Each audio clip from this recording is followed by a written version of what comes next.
So, hi friends. First of all, a hearty welcome to all of you. I want to check if you can all hear me loud and clear. Give me a quick yes in case you can hear me loud and clear in the chat box, please. All right. So first of all, I'd like to welcome all of you over here. It's really a pleasure to welcome each and everyone who has come for this special session today for digital marketing, advertising agencies, and PR. And it gives me an immense pleasure to welcome our guest for today, who is none other than Mr. Kunal Jeswani, who is the CEO of Ogilvy India. Well, before I begin, I would just like to take a few minutes to introduce about him, and let me just tell you a bit more about his accomplishments in the industry. वैसे Kunal doesn't need introduction, but he is one of the men who, in fact, has changed the advertising world in India, and not only in India, but overall Asia as well. And Kunal today is the CEO of the world's best advertising agency, which is Ogilvy India. And he has worked with clients such as Unilever, Mondelez, Vodafone, BMW, Dabur, and list just goes on. He's also worked on the launch of IPL and also continues to, in fact, grow Ogilvy footprint across India. And I was fortunate enough to, in fact, work under him and, in fact, learn a lot of things from him as well when I was in Ogilvy. And one thing that I admire about him is that his working style is very detailed and very meticulous. Also, I love the fact that he actually keeps a balance between his, work-life balance very well, because one of his interests is actually scuba diving, right? So Kunal, thank you so much for joining in today. It's really a pleasure to have you over here and be with all these people out here.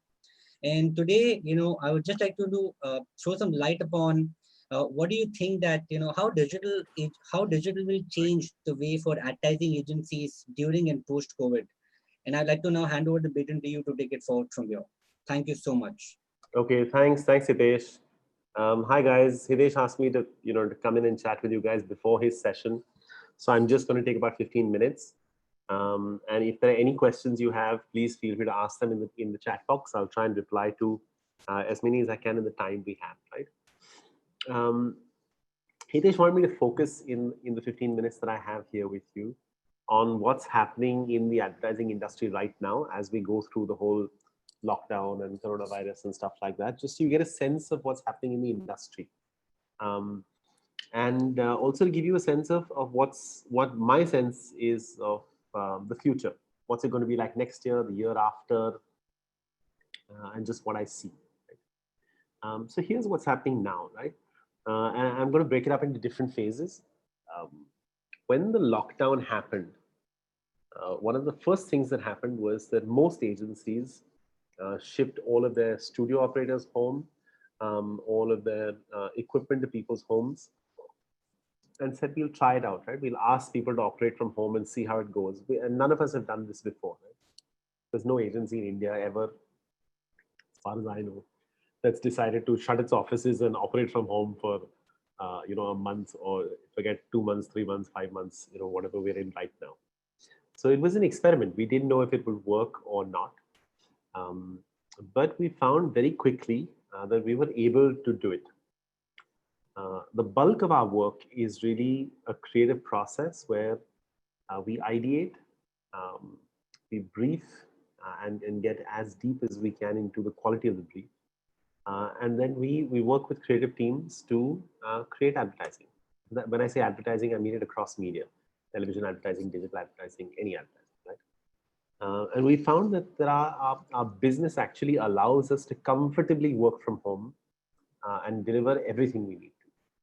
One of our biggest concerns was whether people would have enough data network in each of their homes, particularly our studio operators, to manage really heavy uploads and downloads every day, particularly when we're sending artworks out, heavy files out, films out, whether people will be able to manage in their homes, right? And it looks like everybody seems to have managed. Sure, we have hiccups every now and then. Something doesn't get delivered. It takes a little longer because people are having bandwidth issues. But I'd say about 80 to 90% we managed. The primary roadblock for us was production. When I say production, I mean video production, whether it's digital video or television video. Because what happened, as most of you know, is with the lockdown, all photography and outdoor shoots were completely cancelled. The entire Indian Producers Association, television, film, theater, the stuff you see in theaters, as well as advertising, everything is shut. And everybody said we cannot shoot. And yet many of our clients were, and our brands were alive on digital, having conversations on digital, and obviously they needed content. So what we started doing was shooting ourselves. So we had our own people who would shoot on their cameras. Most of us now have very good, phones with pretty decent cameras, and we started shooting ourselves and our families as part of scripts that our creative people would write. And that happened for, I'd say, 2 or 3 weeks, where the production infrastructure was completely shut, but we were still delivering all the work our clients needed with us as the actors. So all our advertising teams, our and their families became the cast. We became our own directors and photographers, and we would just follow the script that the creatives would write, shoot. The creatives would edit it themselves, add music, and we started producing stuff ourselves. And within a couple of weeks, I'd say 2 or 3 weeks at most, I think the production infrastructure in India, which is the film producers for advertising video, realized that they can do this themselves as well. So they started helping us out, and they're our partners. I mean, the bulk of the great work that we do is because we have great producers and great directors who partner us and get stuff out. So then they came to our support and said, hey, we can do this for you as well. So we can talk to models, we can talk to directors, and we can shoot in home with people, again, shooting themselves, but the quality of of the casting, of the direction, of the editing, of the music, then improved dramatically because producers were helping us do it. And that's what we've been doing for the last 2 months. What then, the third phase that happened was a few of our markets opened up for shooting as well. So Goa, for example, opened up because the coronavirus is relatively under control in Goa, and the Goa government started allowing shooting again. Obviously, we couldn't travel. Nobody's traveling, everybody's at home. But we managed to find producers and directors who happened to be, stuck in Goa because they were there before the lockdown happened. And we reached out to them saying, will you help? And they said yes. And we started shooting on the streets of Goa with models from Goa, again, families, friends, and started delivering very, very high quality work, actually shot in places where photography and shooting is allowed. So that was the operational side of it, really just getting stuff done in this time. But I think the bigger trend that happened is that all of us, and when I say all of us, I don't mean Ogilvy alone, I mean the entire advertising industry. I think all of us got far more digital overnight because we had no choice. We weren't producing for television anymore. We weren't writing for television anymore. Everything we were producing was for social media. Right? So all of our people, and when I say our people, again, I mean the whole industry, has upskilled themselves dramatically over the last 3 months. If you walked into any of our offices 5-6 months ago, you'll find a few people who were digital specialists and producing for digital and creating for digital. Today, everyone's doing it, and everyone's doing it with a knowledge of how it works, what they need to do for the platform. All of that has been built in the process of the crisis and because of the crisis. Now, that to me is a permanent shift. The production facilities and all is temporary, right? Tomorrow, all producers will be shooting everywhere. And I think that will shift back to normal. But I think the permanent shift is all our employees, all our staff, the industry as a whole, clients and agencies have become far more familiar with and comfortable with producing for digital, creating for digital, and deploying on digital. And I think that shift is going to stay permanent. That does not mean we will not do television. Of course, we will. Television is still the primary driver of awareness and reach in India. It'll come back, and we'll be, before you know it, we'll be producing television again. But I think the focus on digital, the amount of money spent on digital, and the amount of time spent on digital, and the quality of work on digital across agencies is going to improve dramatically. That's what I see coming. Right? So that's my little, into the looking glass. I think the other thing that's going to happen is we've all got fairly comfortable with working remotely, right? I'm not a great fan of remote working. I think we should be in offices, meeting, talking to each other, and collaborating. But because we've gotten comfortable doing this, I think we'll be able to utilize resources a lot better. So up until this time, before coronavirus, all agencies in India were fairly, operated with offices in markets where they needed to service clients. So we have clients in Bangalore. We have an office in Bangalore, fully staffed with all the people servicing those clients from Bangalore. We have clients in Delhi. Similarly, there's a full office in Delhi with everything you need and all the people there. Right? I think now what's going to happen is we've realized you can actually use resources from anywhere in the country, across any client. So today, if I'm working on Unilever in Bombay, I may use resources from Delhi or from Bangalore. It doesn't matter. It doesn't matter the client. Doesn't matter to us. And I think we'll therefore get a little more agile. We'll get more comfortable working in different ways, in more efficient ways, and I think better ways. We'll be able to put the right people on the right businesses, irrespective of what geography they sit in. And for many of you who are from the industry, I think you'll see these trends affecting your life soon. For any of you who are students, you'll come into a completely new environment, and you will see, I think over the next 2 to 3 years, the industry change very dramatically on the back of what's happened in the last 3 months. So that's pretty much what I had to talk to you about. Now let's pick up some questions. Hitesh, if you've been tracking any questions, anything. Sure, I'll do that. Yeah. So so in fact, one of the questions that I've got right now, they're saying that, what do you think, that, okay, from an advertising perspective, everything has changed, but how do you see, things changing for, do you think that now the focus will be more on the digital films will be more, or still TV will continue? What's your take on that? Of course, TV will continue, and TV will be dominant. But I think digital, the amount of work that we do on digital will improve, will increase dramatically. So if earlier we spent 80% of our time on television work and 20% on digital, I think it will move to a 60-40 split now. Or maybe even 50-50 in terms of actual time of creators spent on creating stuff for television and creating stuff for digital. I think they'll spend equal amounts of time on both. Right.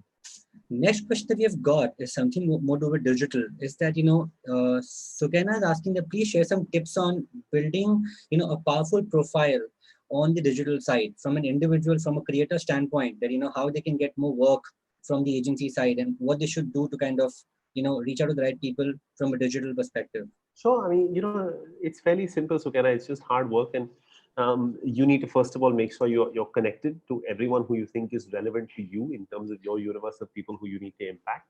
LinkedIn is a great platform to connect, right? So find all the right people who you want to connect with across industries. Reach out to them, tell them why they should connect with you. Don't ask for stuff upfront, because people, if you reach out and say, hey, give me business, nobody will connect with you. Right? But if you reach out and say, I'd like to connect with you and stay connected over time, and this is why, they'll appreciate it. Every now and then, send out work. Right? Send out work publicly. Right? Put it up on your LinkedIn profile, on your Instagram profile. Tag all the right people. Make sure they see it. Sometimes even if you need to keep sending people work directly, right? Just one piece so they can see what you're doing, and you'll find work coming over time. It'll happen. Right? To me, the whole connecting and breaking into the industry from a freelancer or creator perspective is really just about the hard work of being consistently visible across your social profiles, reaching out to the right people, making sure you connect with them, and making sure you keep sending them and staying visible on their radar of saying, hey, this is who I am, this is the work I'm doing. And if they like the work, they'll be in touch. Right. Very, very valid points. In fact, I believe that one of the best marketing to do is, keep on just talking about your testimonials, talking about your profiles online, because through that, at least, you're getting more visibility, and relevant people always get in touch with you. So pretty valid points out there. We have one more question from Vedant. He's asking that, with print media fading away during COVID, how relevant, will be this traditional, industry in terms of, say giving artwork, giving prints? How would that kind of change right now? What's your I can see that question. I think he's asking more about the traditional PR industry. But let me, if you look at, I don't see print fading away, particularly not in India, right? And when I say print, I mean in any form, right? Whether it's a digital form or it's a tactile form. Right. I think human beings want to consume news. and they'll consume it from multiple places that they can access it. If I look at this coronavirus period in terms of a behavior shift that's happened, I think people have gone back to newspapers and reading news in the morning, right? Whether in the physical form or in a PDF form. I don't know how many of you have friends who send you PDFs of newspapers every morning on WhatsApp, or how many of you actually get the paper at home. Either way, I found, so I didn't get the paper for 2 months. It started coming again now. For 2 months, I had no newspaper. Right. I would wait every morning for the PDF that would come into my inbox from a friend, and I would go into that and I would start reading the newspaper cover to cover, right, on my phone. Once the newspaper started coming back into my home, I was so happy because you have time, right? So everybody, you have your cup of tea in the morning, you'll pick up your newspaper, you will read it cover to cover because you want to stay connected to the world, you want to know what's happening. And sure, there are news sources on television, there are news sources on digital and stuff, but there is a certain magic about print, and I think that magic comes in two forms. One is authenticity, right, and believability, credibility. Right? Whether they are credible or not is a different issue. I'm not going to argue about that. But I think we've gotten to a stage globally where people tend to not trust a lot of news they see on WhatsApp or on other digital formats. The newspaper is still a trusted medium. Whether you see it in a PDF format or whether you see it in a physical format, it's still news you trust, right? And it doesn't have the madness of television news. Television news has become a barking contest, right? Everybody shouting at each other on television. Sometimes you just want to switch off from all of that noise and just read for yourself what's happening in the world. So I don't see print dying in any hurry, right? I think it will survive either in the printed form or in the digital form, right? I think there is enough room for it. And as it survives, I think there is enough room for PR as well. Now, when will PR change? Has it changed? Of course it has, right? I think the PR world has changed dramatically from being only traditional PR to being a mix of traditional PR, events, influencers, digital PR. The range of PR has increased dramatically. And I think, if you're the kind of person who's in the PR industry, of course, you need to be doing much more than only looking at traditional PR in newspapers. You need to be looking at digital PR as well. You need to be looking at social PR as well. You need to be looking at influencers as well. Right? So there's a lot of work to do, a lot of new stuff, but the old stuff is there as well. And I think there will be a balance for a while. Okay, let's take one last question. Sure. From Sukena. She's saying limited organic reach combined with decreasing attention span has been haunting brands and marketers over the last few years. Yeah. So please share a few tips in terms of how brands can create thumb-stopping content, because Ogilvy is known for that, right? Creating thumb-stopping content. So, few tips on that. Yeah, the first thing to remember, nothing is free, right? So if you're looking for organic reach, and if you're a brand, my suggestion is forget about it, right? That's a losing battle, because what are you doing? You're trying to access consumers on a platform, and you're trying to access them free. The platform is trying to monetize itself and is trying to do everything it can to stop you from accessing consumers free. Right? So we work very closely with Facebook, and they're open about it. They're saying, listen, we're a business. We have to sell advertising. Why would I let you go and reach people free? So Facebook, Instagram, Instagram to some extent will allow you organic reach now, but as each of these platforms gain traction and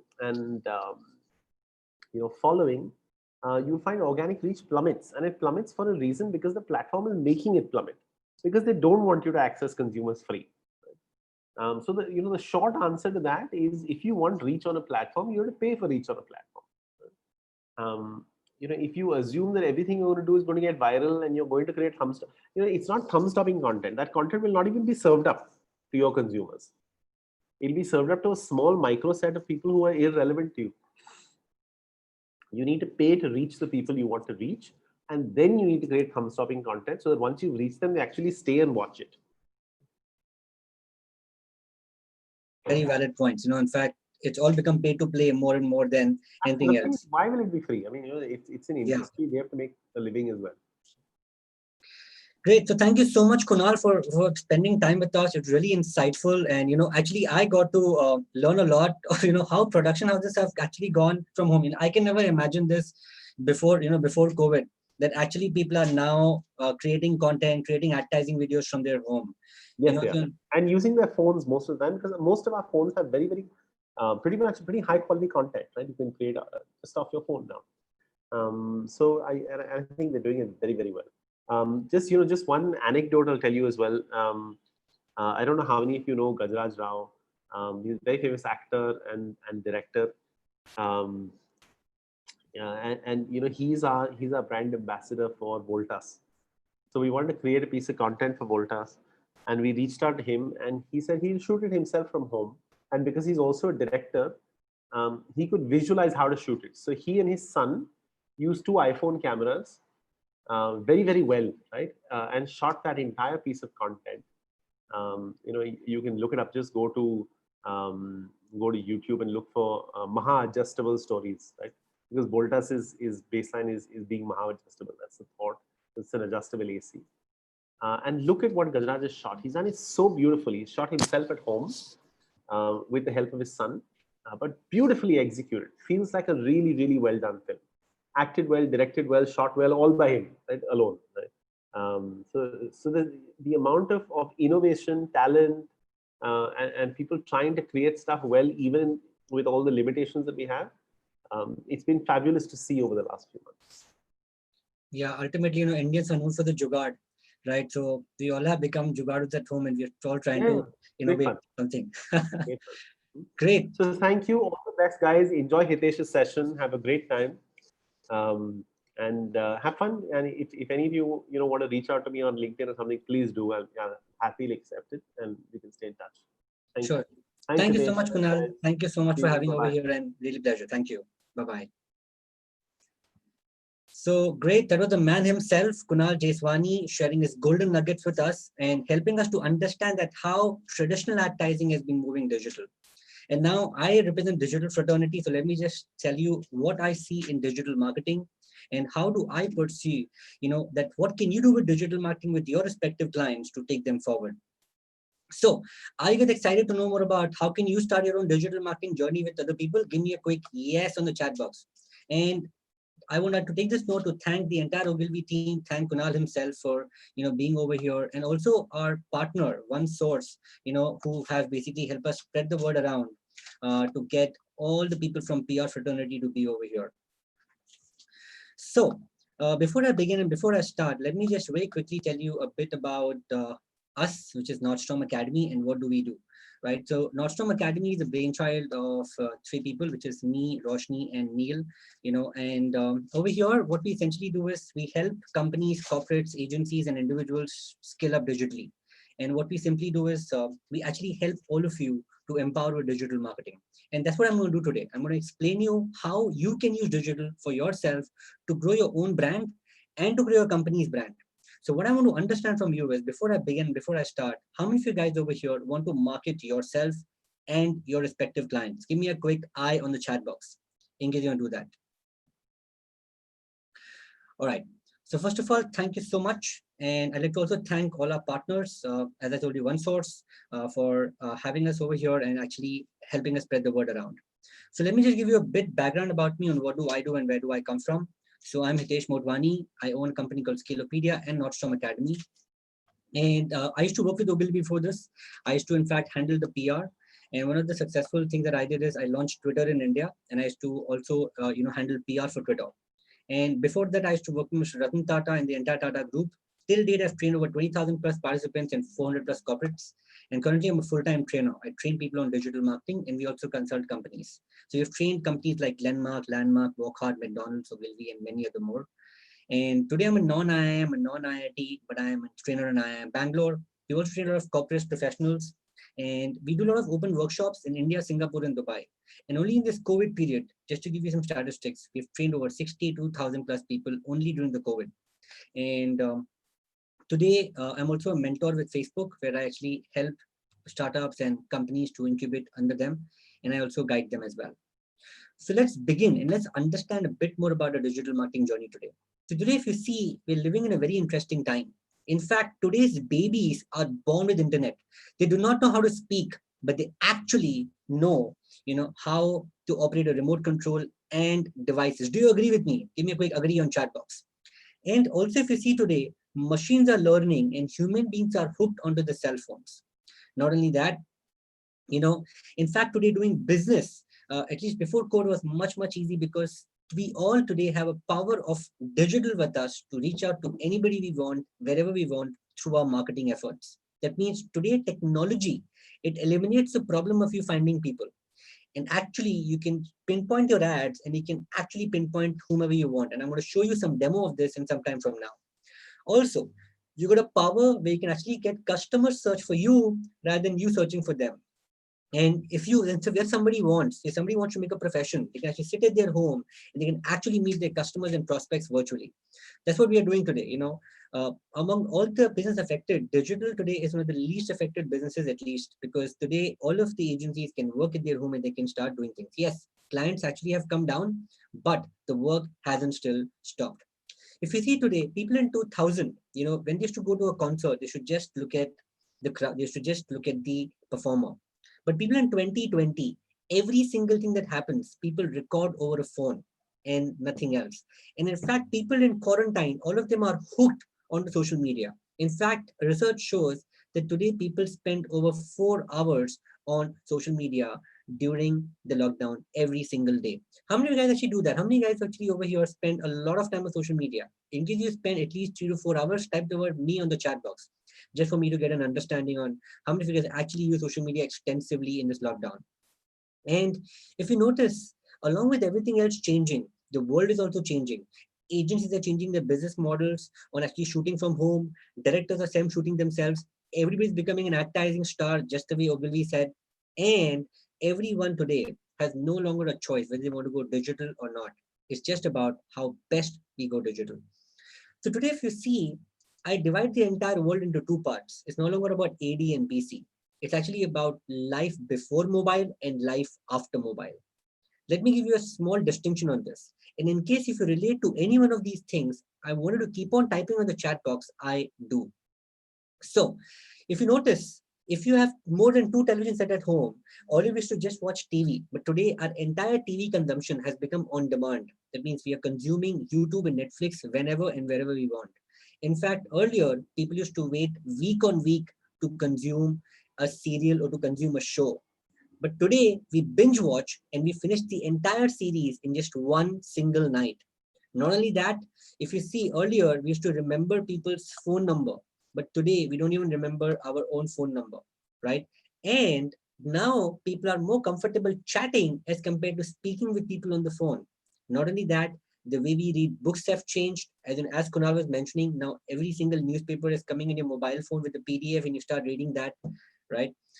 The way we listen to songs have changed, where we no longer have to download songs. If you remember the olden days, right, where we used to actually download songs from people, you take songs from Bluetooth. How many guys used to do that in the earlier days, right? I used to do that a lot of times. But everything is going online right now. And the way we travel have changed, the way we do banking has changed, and the way even education works has actually changed as well. So I just want to tell you one thing. We always feel it's about the best marketing or the best marketing. Yes, marketing is important, but remember something. The best product in the market does not win. The best known product in the market always wins. Wherein you don't have to be the best in the world. If you're the best known, people will come to you automatically. For example, Starbucks coffee. It is not the best coffee in the world, but it is the best known coffee in the world, which is why they can command a price. Do you agree with this? Give me a quick agree in the chat box. So I want all of you to remember one thing. We all of us are only in one business, that's marketing ourselves. If you don't say how good you are with your work, if you don't really tell how good are you with your skill sets, it can be digital skill sets, design skill sets, PR skill sets, production skill sets, no matter whatever skill set you own, if till the time you don't tell it to people, people will not know about you, right? And that's what really it is all about, right? If you notice, when you wake up in the morning, how many of you guys over here go for a phone rather than going for a toothbrush? The first thing you check in the morning is your phone, and the last thing you check in the night before you go to sleep is your phone. In case you do, type the word I do on the chat box. Even I do that, right? So in fact, you'd be surprised to know this. There are about 7 billion people on this planet, out of which 5.1 billion people own a cell phone and only 4.2 billion people own a toothbrush. In fact, there are more phones in the world than toothbrushes in the world, which is why digital marketing is growing at a very precision pace. In fact, the largest country in the world is no longer India, China, or US. It's Facebook with about 2.32 billion people online. And today, India is one of the largest markets. In fact, we're the second largest market in the world to, in fact, use internet. And not only that, there are about 1 billion telephone connections, out of which only 40% people in India is online. Imagine 60% of India is not even online right now. And when this happens, what's going to happen? In fact, digital marketing is like an oxygen for business owners because no business in future can survive without it. Overnight, every single company has now become a tech company because we cannot survive the technology anymore. So, which is why, today I'm going to show you essentially that how do you start your digital marketing journey step by step. And in case you haven't done that ever, don't worry about it. I'm going to still show you how do we do that. So let's get started. And I want to take a notepad and a pen, and I wanted to basically write down with these 4 points which I'm going to show you today, because this is one of the most powerful points in case you want to serve your clients. So before I begin, how many of you guys over here want to actually serve your client with digital marketing action plan? You want to take them home something with them. And I'm also going to show you some growth hacking tools which will help you to analyze people's digital marketing in a jiffy. How many of you guys want to have a glimpse of that? Type the word show me on the chat box in case you want me to show you, and I'm going to reveal all my secrets, all my stuff on how to start a digital marketing journey from scratch for all of you. Okay, let's begin. So the first thing, okay, the first step in the digital marketing is to what we call is find your whom. Now, what's your find your whom? To find the ideal target audience. One of the biggest mistakes all of us make is that when we start marketing, we just start posting random stuff online. But it's not about just doing that. It's about posting for a specific people. Let me give you an example. Let's take, for example, there are 2 articles. One article says top 10 things only a biker might like. And second article says top 10 things a Harley Davidson fan might like. Which one do you think has a more potential to go viral? The first one or second one? Top 10 things a biker might like or top 10 things a Harley Davidson fan might like? What do you think? Which has got a more potential to go viral? Second one. Why? That's more specific. It's more direct. It's appealing to a specific fan, right? And that's what we did. If you see, this particular session is only for people from the agency industry, maybe from PR agency or advertising agency, etc., etc. So I've got a formula for you. The first step is to figure out this and make a buyer persona. I've also got this formula called CDSPP. Now, what does it really mean? So if you just take a picture of this and you just fill in these blanks, then you will be able to pinpoint these customers on any platform you want, and your ad campaigns, the way you do things will actually change for you. So first things first, write down who your customer is. So for example, let's take, I'm a jewelry brand.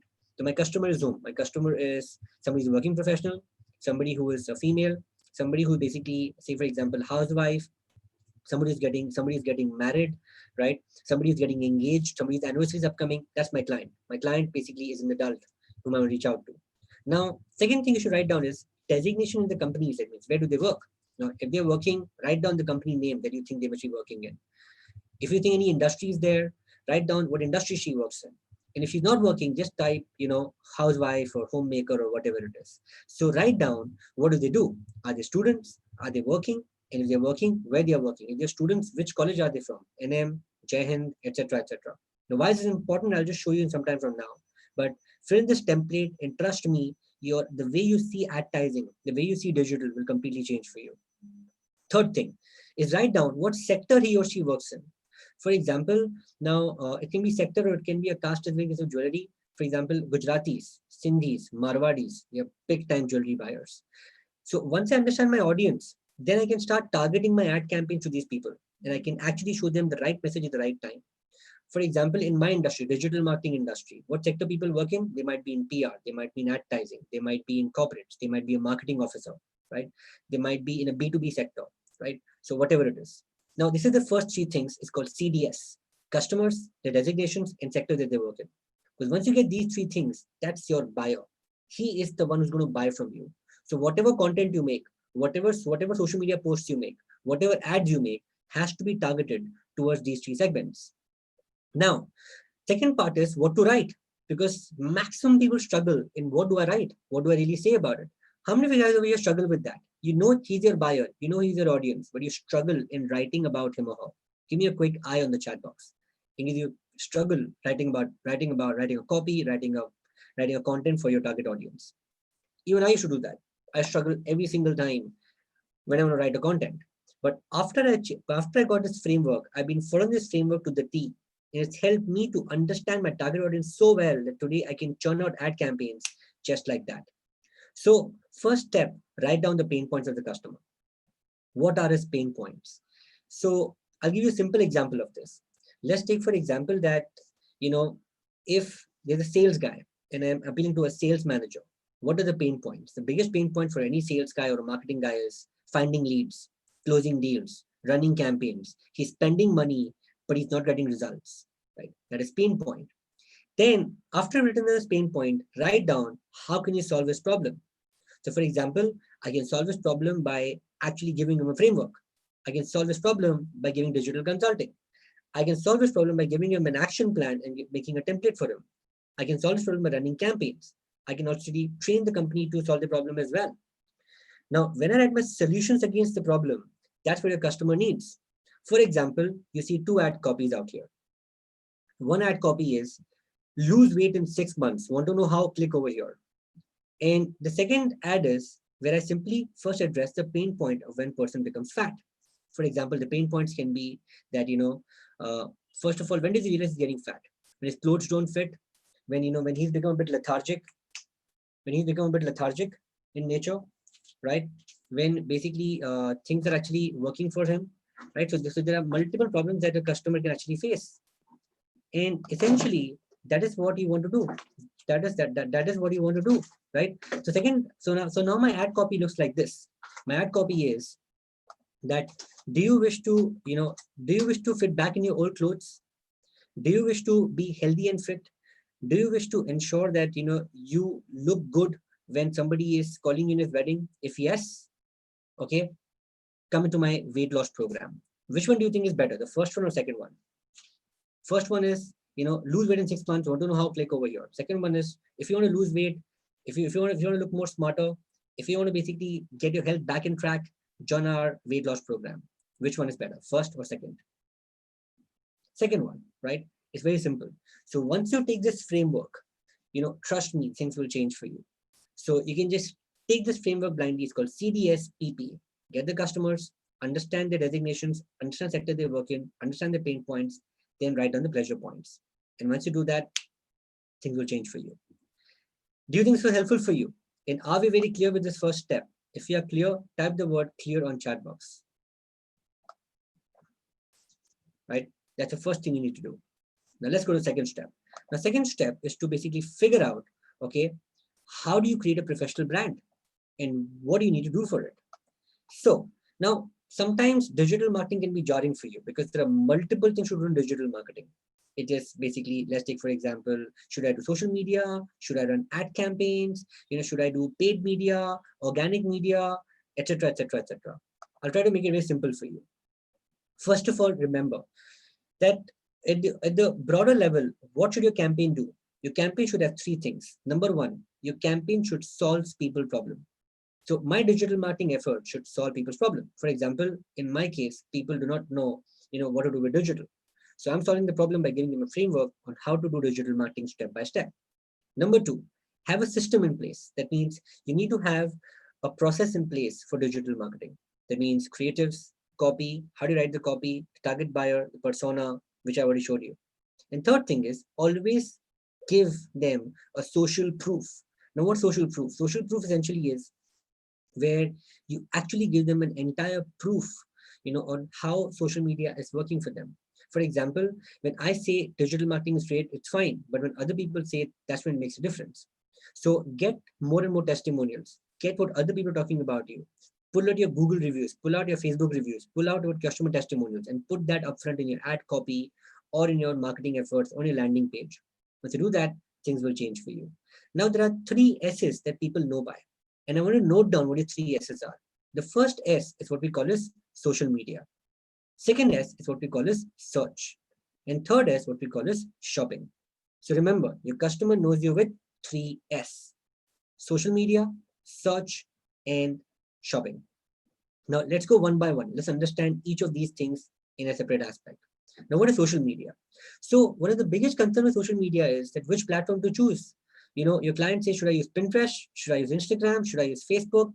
How many of you guys over here struggle with that as well? I mean, sometimes you don't really understand what platform is best for your client, and you want a framework for that. Okay, let me see what is the best for him. So, which is why we made what we call as a NSA quadrant. Now, in the middle quadrant, you can see that's your target market, whether your target is youth or target is senior people. And in the middle quadrant is what we have is content. So either your content is more fun or your content is more professional. Let's take, for example, your target market is youth. That means you want to appeal to a lot of young crowd, young audience, and you also want to make your content a bit more fun for them. Then what platform should you choose? Should be choosing Instagram, Snapchat, because these platforms are highly youth oriented, and all of these people out there, they essentially want to, you know, don't want to see boring content. They don't want to see promotional content. They want to see fun, lifestyle based content. That's where, if you get a client who's in these two, who has got two requirements, his target market is youth, and you want to make content more fun, use Instagram. But let's take, for example, if your customer has having more professional clientele, majorly in the B2B space, and his audience also more senior, then what platform is better for him? Tell me, as per the quadrant, what platform is better for him? It can be LinkedIn, right? Because that's where your customers are. And in case you want a channel which is omnipresent for youth and for adults, and also basically the content can be more fun or it can be professional, then you can go for Facebook and YouTube, because these two platforms are the biggest platforms in India today. Facebook alone has got 300 million people in India right now, and YouTube is basically the largest consumer of content. In fact, you won't believe, during the lockdown, the people's views have now gone in crores, and subscriber base of almost all channels have gone up by 20% in this lockdown, whoever keep on putting out content, right? And in case you want to keep it more professional and you want to keep it more advocacy based, then go for Twitter. So if you just follow this quadrant, it will exactly pinpoint and tell you which platform to choose and when to choose. How many of you guys over here think that this quadrant is going to be a lifesaver for you, and it's going to be helpful for you to figure out the right audience at the right time for yourself? Give me a quick yes in the chat box in case you love this content and you basically see the simplification of the content done in a very beautiful way, right? Okay. Now, one more thing on social media is what I call is the ad campaigns, right? Even that's very, very important. So let me kind of show you the power of ads. Now, remember I told you to basically put those questions in place, CDSPP, right? Now, why did I do that? Because essentially, when you start running campaigns on social media, like for example, most of you, when you start doing social media campaigns, one of the biggest struggles for most of us is, what kind of campaign should I do? How do I figure out my target audience? It's going to be extremely tough for me. So I'm gonna just tell you simply how to do that right now. So if you're struggling with Facebook ads, if you're struggling with target audience, let me put your struggles to end right now. How many of you guys over here actually struggle in selecting the right target audience for your ads? Give me a quick me on the chat box. In case you do that right now, right? So if you followed that template very well, that's a template which I follow for my ads every single time. And in case you haven't explored Facebook ads yet, you haven't explored the power of campaigns, let me show you that how powerful ads can actually be. I want to just understand how many of you guys over here have never ever run a Facebook ad. Give me a quick eye on the chat box. And how many of you guys over here have been running ad, but you're just doing this thing called as boost post? You've just been doing boost post, and that's about it. If you're doing boost post, trust me, don't stop doing it. It's a waste of money. You would never get sales with boost post, correct? So there's no point doing boost post essentially. So now let me kind of show you how do we do a campaign from scratch, okay? And what do we do about it? So let me just show that to you. Just give me 1 second. So first you go to create ads, and if you really want to get sales, okay, the only campaigns you should be running is only two: conversion or lead generation. You should be not running any other campaigns apart from these two, because anything apart from these two will not get you the right clients, will not get you the right target audience. Okay, so let's take for example, if I'm choosing one of the objectives right now, and I want to drive people to my website, I want to drive traffic to my site, right? How do I essentially target my audience? So if you had filled up that form, you can replicate the particular form out here on Facebook ads. I'll just give you a glimpse. So for example, we can target people with what country they stay in, what age group they are in, what gender they are in. In this part, detailed targeting is where the magic happens. Let's take, for example, I want to target people who are parents. My customer are parents. I can target over here new parents. And Facebook will tell me in the last 12 months, how many people have got babies in the last 12 months. And I can show them my ad campaign. Let's take, for example, the designation of my customer is he's a CEO, he's a CMO. I can then target designations over here. And I can simply show my ads to people who are chief marketing officers, who are chief digital officers, who are, who are working in a particular sector, who are purchase managers, etc., etc. Right?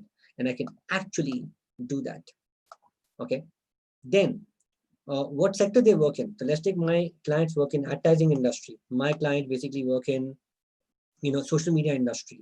My clients basically work in the B2B space, in the B2C space, in a jewelry sector. I can do that. So whatever target audience you're selected in that sheet, you put the target audience out here, and your ads can then the magic will happen. Your ads can actually blow out of proportion. How many of you guys over here think this was super cool? And this is just wow. When you look at the targeting options, you look at the way marketing is done, and you think this has actually opened up a new horizon for you. So, and Facebook ads are more cheaper than, a pizza that you buy from outside. So you can actually, spend just 1/10 of your marketing budget.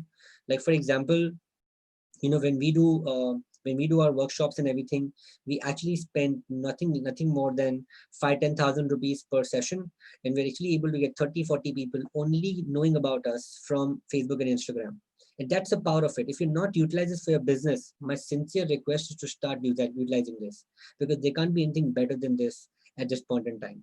And all your audience, all your people today are there online. And if you're not tapping them online, you're doing one of the biggest mistakes right now. Right. So this is the first S, which is called social media, right? For you to actually understand that how does it really work, and how does it really happen. That's the first thing you should do. In fact, not only B2B industry, but even B2, but even sorry, not only B2C, but even B2B industry been using it. There's a guy called Mewar Marbles. You know what this guy does? He just shares videos, on YouTube, talking about marble industry, talking about how marbles really work. And if you see, he's a very simple guy, down to earth, humble person, not like one of those flashy models or flashy lifestyle guy.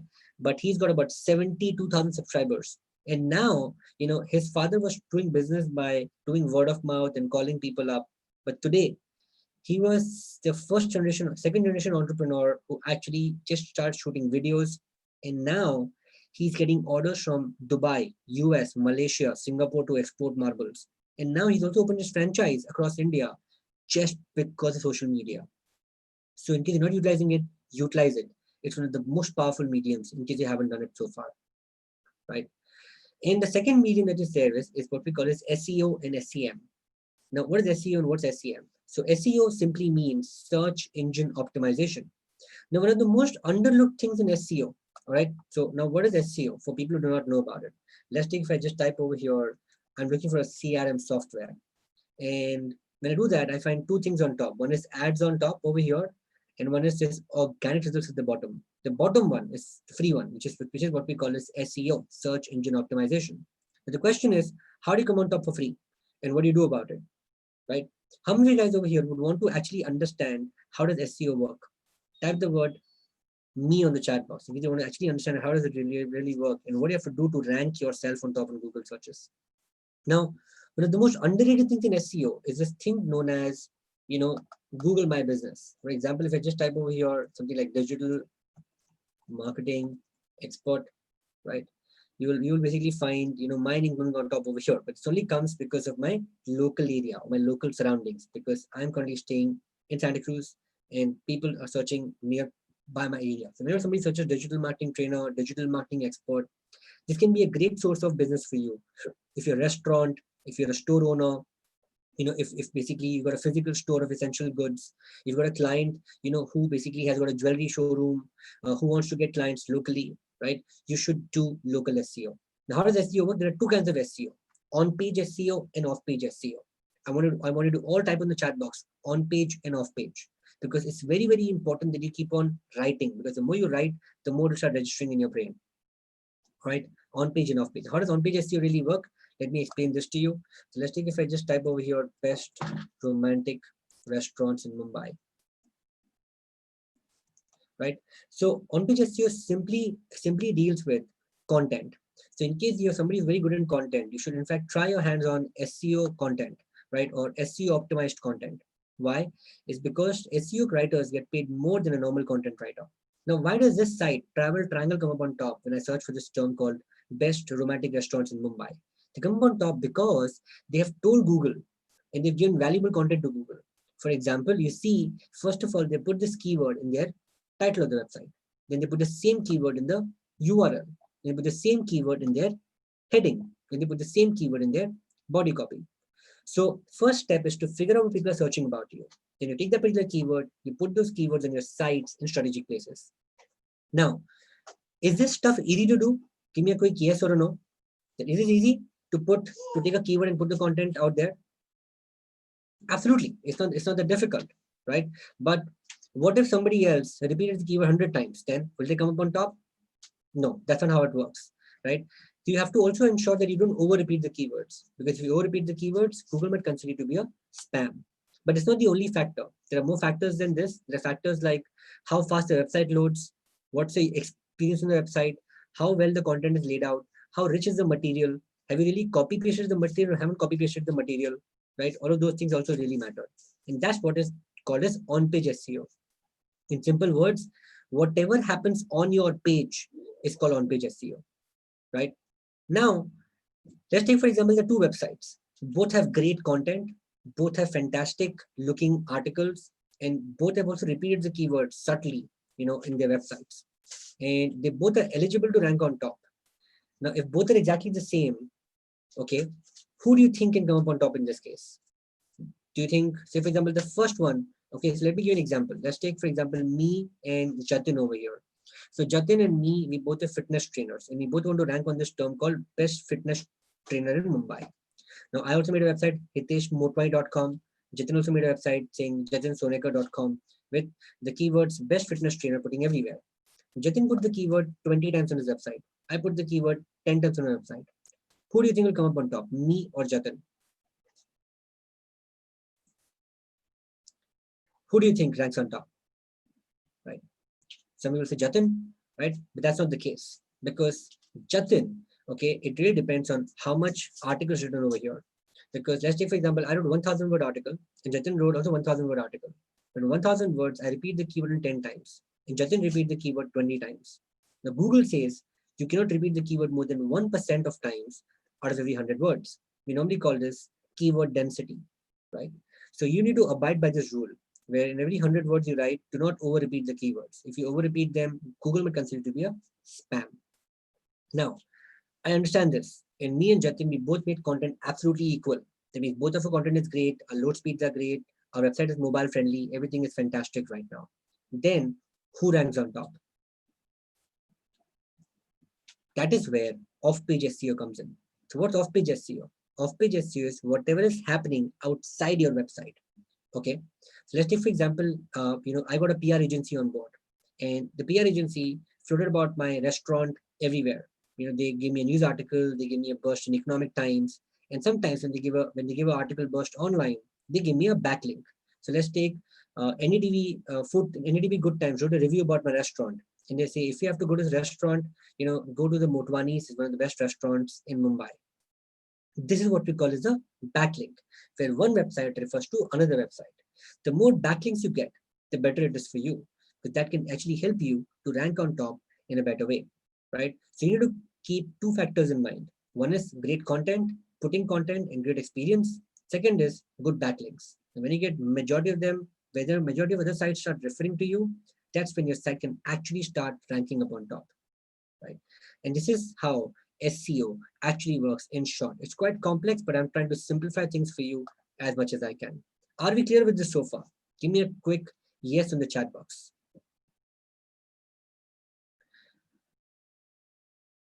All right. So, in fact, B2B or B2C doesn't really matter. Both can rank on top. Like this guy is ranking on top for PVC sheets. Why? He's put his keywords everywhere. You see, everywhere there are keywords written over there. Okay. Then we got SEM. We normally call it search engine marketing, where we start running ad campaigns. So where I actually start putting in money, and when I put in money, my ads can start popping up on the screens. For example, if I have an ad called buy gold, so you can see over here, my ads come on the right hand side in Google searches. They also come on top of Google searches as well. So in this case, if I don't come on top by SEO, I can also pay money and can come on top on Google searches. But remember something, SEO takes time, but it is free, right? But SEM, okay, can happen immediately, but it is paid. Sometimes in this digital world, you have to pay on a per click basis. Also, how many of you guys over here would want to have a quick tip on how to make your LinkedIn profile more effective? Give me a quick eye on the chat box in case you want to make your LinkedIn profiles more effective. So I got some small tip for you. Number one, ensure that your LinkedIn profile passes the 10-second test. Now, what does it really mean? In the first 10 seconds, the person should exactly know about you and what you really do. Maximum of us, what we do is we put our designations, we put our job designations, but don't do that, right? So things you can do is talk about a USP. So talk about what a unique selling point, what makes you different, right? Why should somebody connect with you as compared to anybody else? Second thing is write about a specialty, write about what you do. Are you from production? Are you from PR? Are you specializing in regional PR, or are you specializing in, financial PR or corporate PR? Be as specific as you can. Then talk about a client served. Talk about what kind of clients have you served. Talk about some ratings and revenues you generated. For example, rather than putting I am, say for example, the sales head or advertising head at XYZ company, you can say and I am the guy who made advertising, which made the company more than $10 billion, right? Something of that sort. That something should be very catchy enough for people to understand what you really do. And then if you want, you can also talk about how many customers have you gained in the past, what kind of clients have you served with. So if you just start putting these points in your profile, that will make your profile really stand out. For example, rather than me writing, I'm a director at Nordstrom Academy, I write over here, I'm a digital marketing trainer and expert. Why? That's my specialty. That's what people will search on Google. Now, apart from this, second thing, you have to give a social proof to them. Give some number to them. For example, I've written over here, trained over 50,000 participants in 400 plus corporates, correct? So when I put number, that suddenly brings credibility. But yes, numbers are not enough. I also need to back it up with a great client. That's what I say. I'm a visiting faculty at IIM Bangalore, correct? And that's what you really do. So you do these three things, write about a specialty, put some numbers in place, and actually put some big client that you worked with. And when you do these three things, your profile will actually change and you'll certainly get a lot of requests coming on your LinkedIn. Do you think this tip was helpful? Give me a great yes on the chat box and give think this was really helpful and you really can implement this straight away. Great, fantastic. That's the second step. And the third thing is what we call as shopping. Now, shopping essentially is, you can list your clients on some third-party portals, such as, let's take for example, a restaurant, you can get them listed on Swiggy, Zomato. That's how the customers will know about them. If you're a B2B, get them listed on IndiaMart.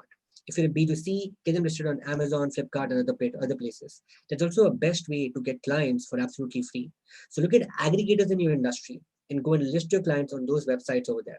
They'll help you in SEO, plus it'll get you free leads for your sales as well. Now, are you ready for step number 3? Type the word ready on the chat box. Get ready for step number 3. So the third step, okay, is what we call is to build a funnel. Now it's no longer about digital marketing anymore. You need to have a system in place, okay, which can actually help you to build a funnel. Now, what's a funnel? Let me explain you that. Now, when you go to a McDonald's and when you order a burger, let's take you went to the counter, you tell them, you know what, I need a Mac veggie or I need a Mac aloo tikki burger. Can somebody tell me, if you go to McDonald's regularly, what does the person in the counter do? Does he just give you the burger, or he tries to upsell you? He tells you that, sir, apart from burger, do you want to upgrade to a happy meal, or do you want to upgrade to a value meal? Then you can also get the fries and a Coke just at the cost of paying 60, 70 rupees more. Does that happen to you? Give me a quick yes on the chat box. This is what we call as the funnel. Now, what's a funnel? Funnel is a system in place where you can get more out of your existing efforts. Let's take, for example, you are working on the advertising project or you're working on the PR project for your client. And he says, you know what, I want to understand the ROI. I want to understand that how it can lead to getting me more sales. With every single thing at the end of the day boils down to one thing, which is what we call as sales. Now, is it easy to sell a new customer, or is it easy to sell an existing customer in place? What do you think? What's more easy, new or existing? Existing, correct? Because they know you, they've got trust on you, right? Which is why rather than selling new products always to new customer, first things first, you should go to an existing customer, selling the product to them. So which is why the McDonald's profitability, the super profit session of McDonald's is not when he just sells a burger. He makes more profit when he tries to upsell you a value meal. And that's where they make more profit. So every product online, so for example, when I make a landing page on a website, when you go to an Amazon, when you take a particular product, let's take you took a phone, they'll tell you along with this phone, there are 1,000 plus people who also bought this phone cover with it. That's an upsell. So today, as a digital marketing person, as an advertising person, when you start designing digital assets, it's not just about telling them, okay, I'll do this. If you tell him, how can you increase his sales with the online world? So there are what we call as upsells and downsells. Let's take, for example, when you go to a store, you tell them, you know what, I need a shirt. What I tell you, sir, do you also want a pant? He might need a pant, and you never know, you might have made more sale from the existing customer than before. Let's take, but he's walking away. He doesn't want pants. He doesn't want shirt. You tell him, sir, so let's take a shirt was for 400 bucks, pant was 300 bucks. You give a combo of 600. You tell him, sir, if you don't want both of them, I also got shorts. Do you want to see shorts? That's for 200 bucks only, right? And you downsell him. Why? The idea is to get the customer in and actually make the sale happen. Because when the sale happens and when he likes your quality, he would automatically buy new stuff from you. But if you don't have a system in place, if you don't have a funnel in place, that's where things actually go wrong. Now, how can I replicate this funnel digitally? Let's understand that. Now, as I told you, your customers will only know you by 3 S's: social media, search, or shopping. So let's take, for example, you get a client, you start running campaigns on social media, SEO, SEM, or to some third-party portals. Your job is to get him to your website. Now, when she comes to your site, okay, always remember, do not make just fancy site just for the sake of it. When you make a website, ensure there's something called the lead form, or there's a form on that website which will actually help you to capture leads, because ultimately lead is what can get you more money. Now, when you get a website, and when he basically, they give you two options: either he comes to a website and he fills the lead form, or doesn't fill the lead form. Now, do you think whenever a customer comes to your site, everybody fills the lead form? Give me a quick yes or give me a quick no. What do you feel about it? Do you think everybody fills up, or some people fill it up? Yeah, not really, right? Some people fill it up. So let's take, for example, let's take the first scenario where the person actually fills the lead form. What really happens? That is where you can do marketing automation. You can send them an automatic emails, an automatic SMS, an automatic system in place to get people, to buy product from you. And eventually, what will happen? Either the person will buy, or he will not buy from you. These are two scenarios that can happen. But today you can do this entire thing in an automated fashion without you actually, being there. And that's what you need to do, my friends. You need to build this funnel in place, an online system in place, get a website in place which has got great content, distribute that content on social media, search, and shopping. Then when people come to your site, they see the content, they fill up the lead form, prompt them to fill up the lead form. When they fill the lead form, automation kicks in. Then either people buy or they don't buy. Now, what happens if the person does not fill up the form? Let's say the person does not fill up the form. Then you can start showing him ad campaigns. Right? Has that happened to you when you go to a particular site, you see a particular product, but what typically happens is, you just do add to cart and you leave, and the same ad starts following you everywhere. Has it happened to all of you? Give me a quick yes. When you go to a Make My Trip, you go to an Amazon, you see a particular product, and the same ad starts following you everywhere. That's what we call as remarketing campaigns or remarketing ads. Now, what are remarketing? You market the customer back who's come to your site because he's got high chances of buying the particular product from you. Now, when you remarket him, do not just remarket him with the same product, okay, or with the same thing. Why? Because that can be extremely boring, right? So you should always show him different stuff. For example, show him testimonials, show him how other customers are getting benefit from that. How do you actually do that? And once that happens, right, once people come back to the website, okay, there are high chances he might fill up the form again. And again, you might have just got the lost lead back. Now, what happens if the customer does not buy? He still doesn't buy from you. Then in that case, you again show him the ads, but don't over bombard him with that. That's called spamming. So there's something called frequency capping in the ad world.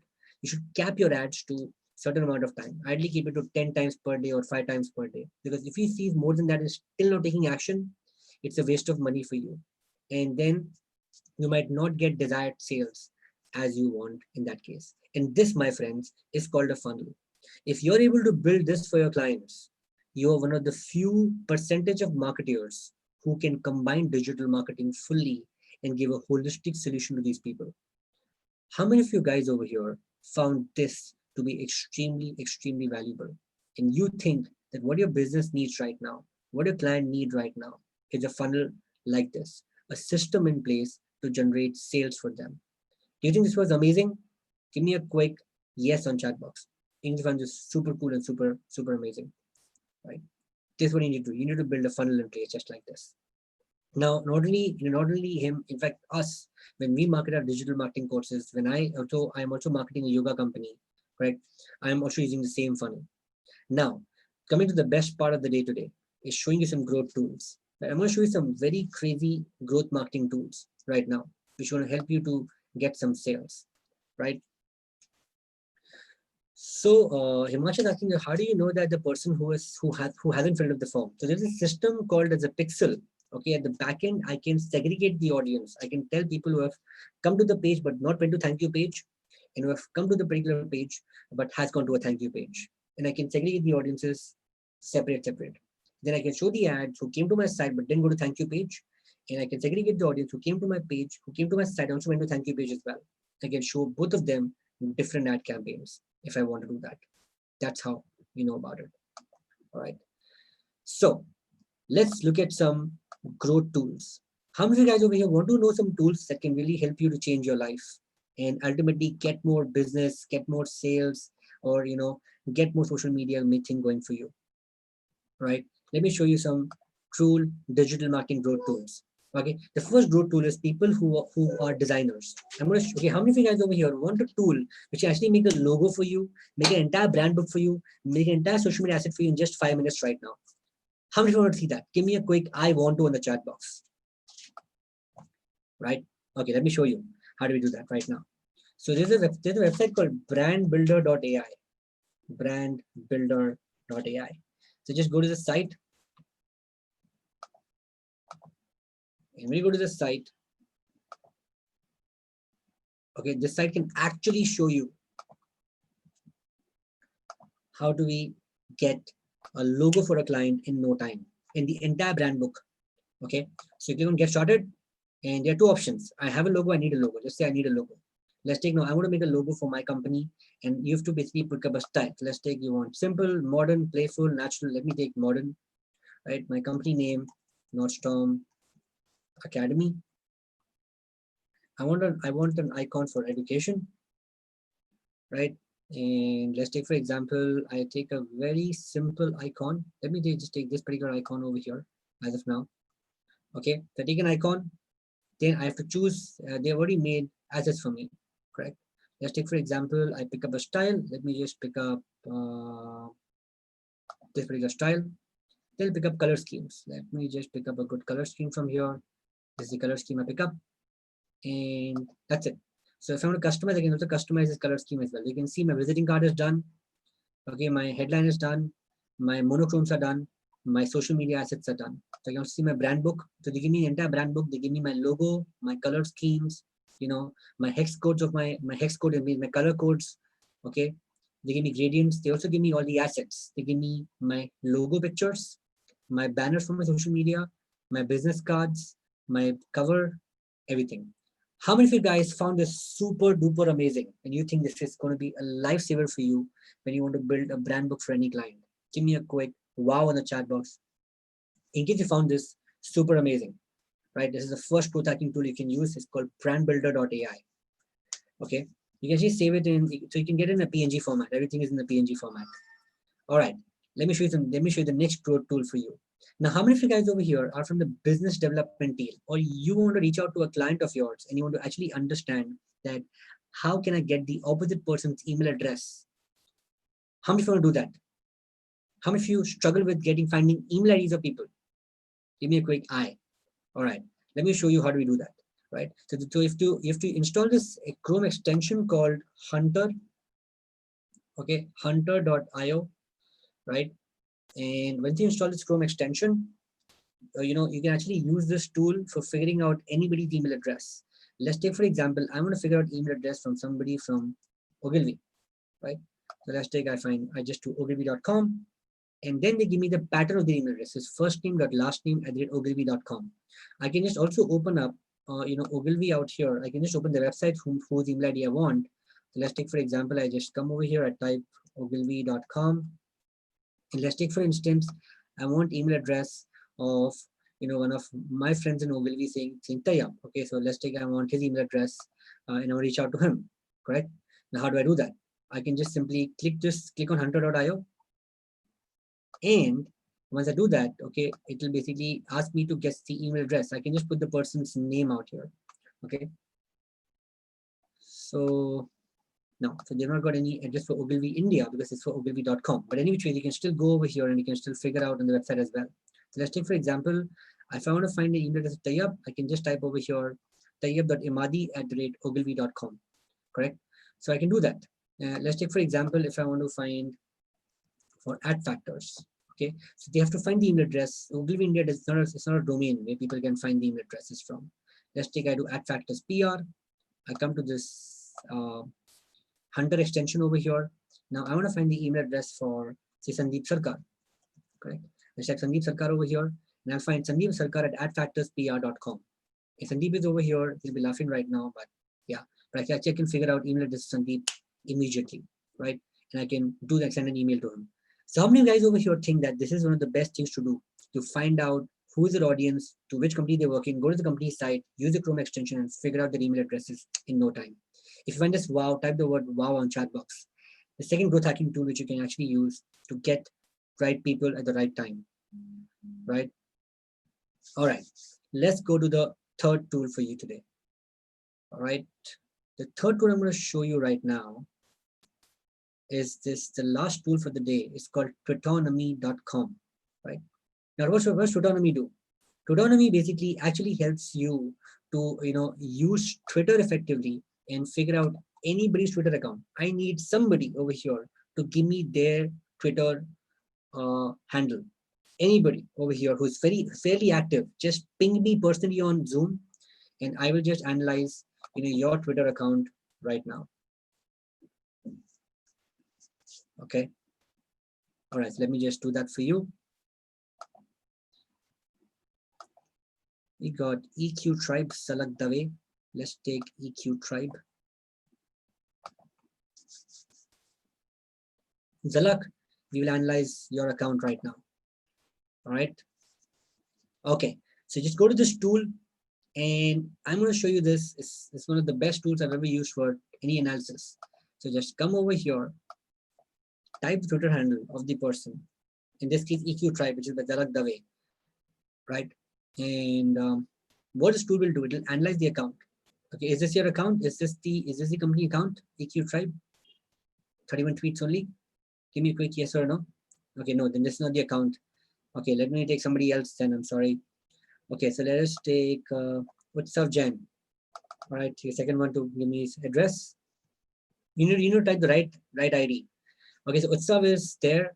Okay, he's an executive at Assocham India.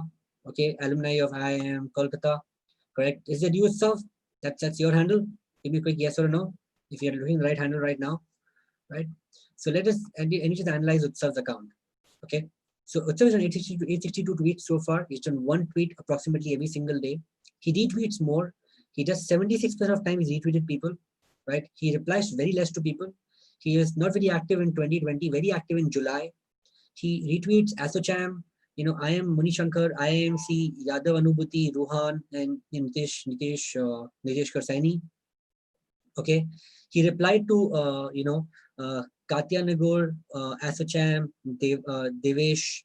He again mentions I am Kolkata, I am Munishankar Yadav, and hashtag most of this I am Kolkata ADPR 2018. So we can actually figure out that he is a 2018 pass out, right?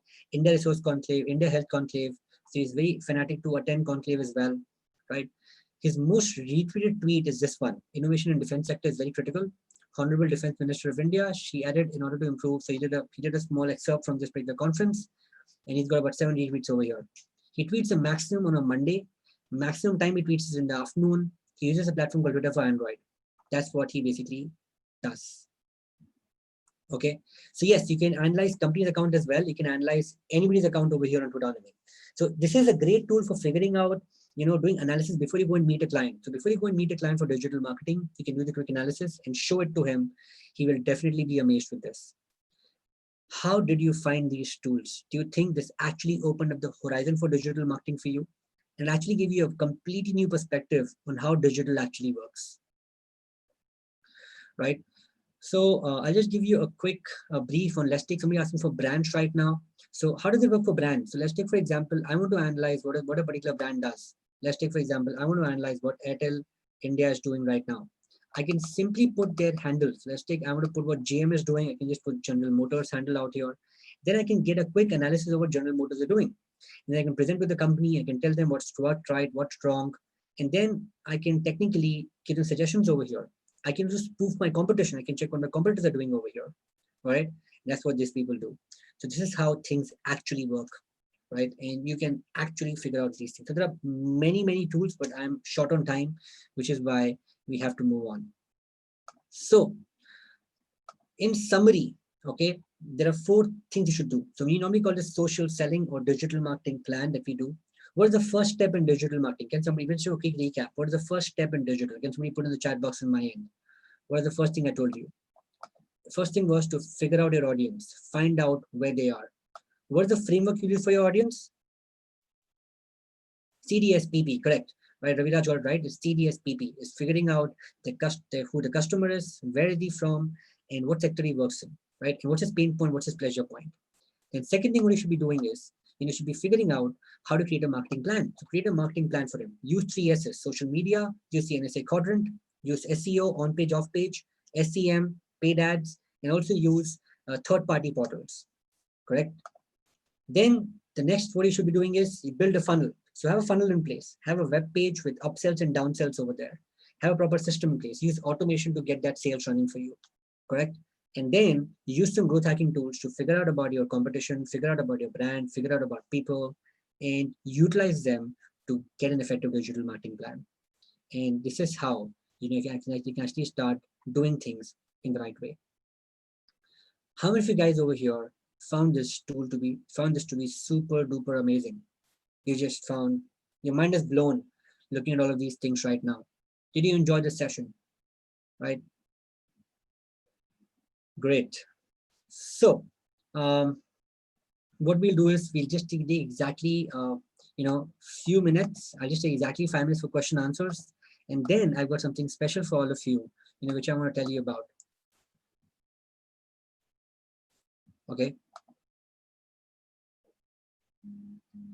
So now what I want to understand from you is, okay, what are the pain points? What are the most dreadful pain points that you're currently doing? So I'm just going to launch a poll right now, and I want you to answer these pain points over here. Okay. So this is a poll right now. So what are some of the problems that you're facing when you market your clients? For example, you're not getting expected ROI from your ads. You're lacking technical knowledge to execute ideas at this point in time. You're trying to make effective client pitches, but you're unaware about digital tools and how to utilize them. So I just want to get a quick sense of this first, right? And then I'm going to show you something more.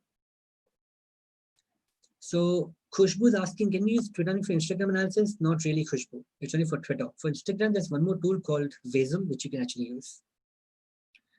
So I want all of you to answer the poll first. Okay, it's very, very critical for us to understand about it. And then probably I'll give you the right knowledge and right solution for that. How can we utilize this better?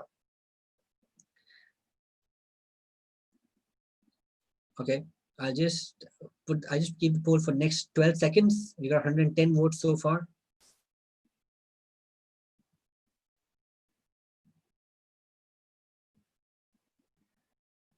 Okay, we'll just end the poll right now, and I'll just share the results with all of you.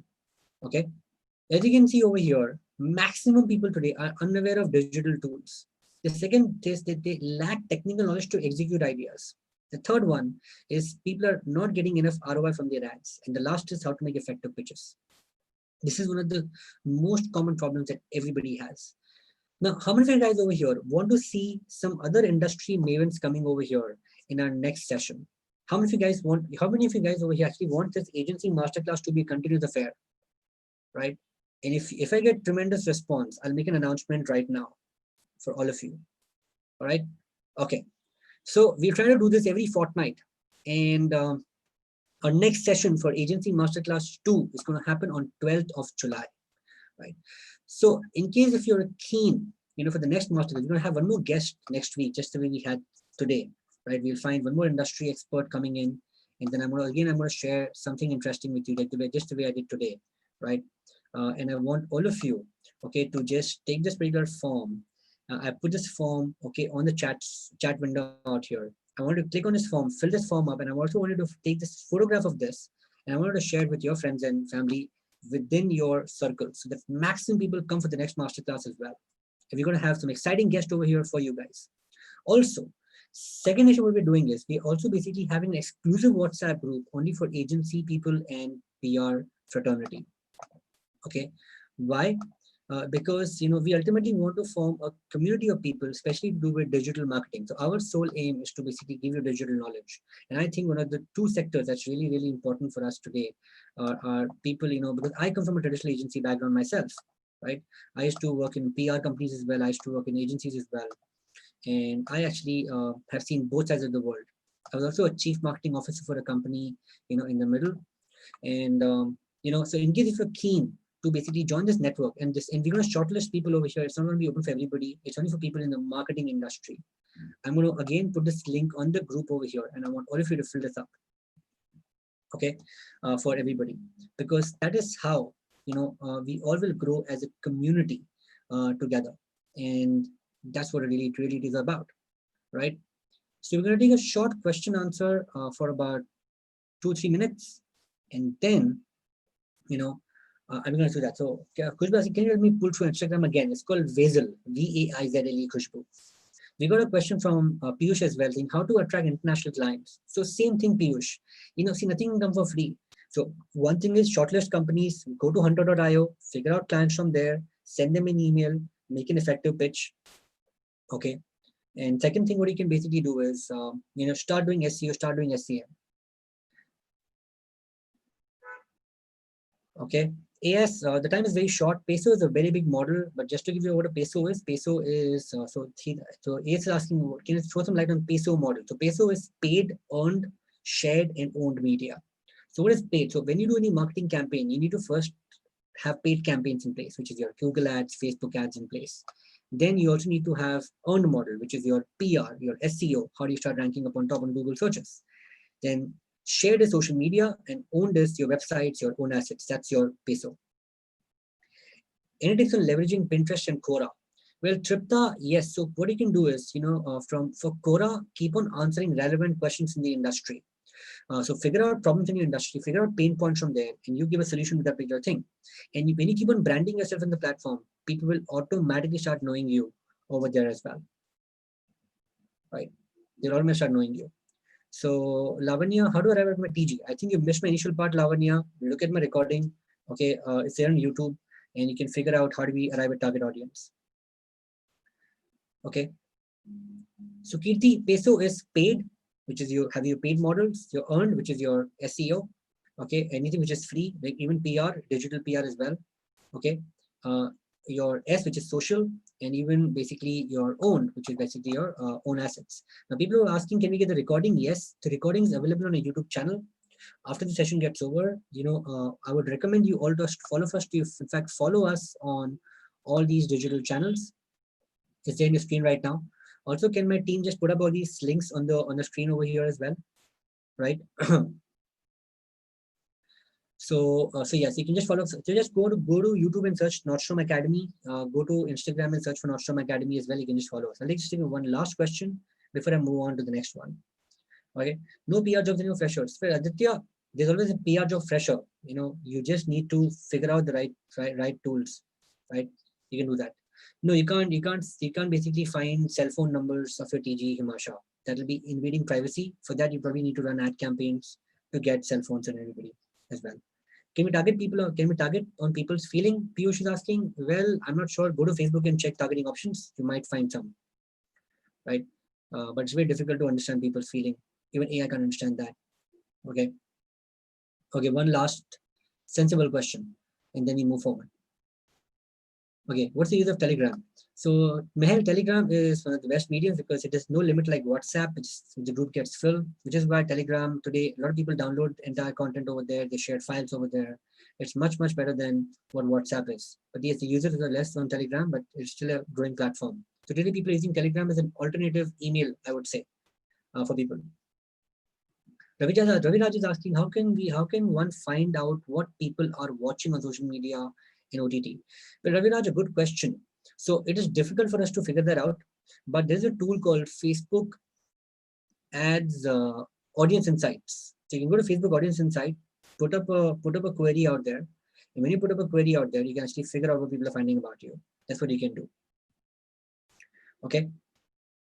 All right.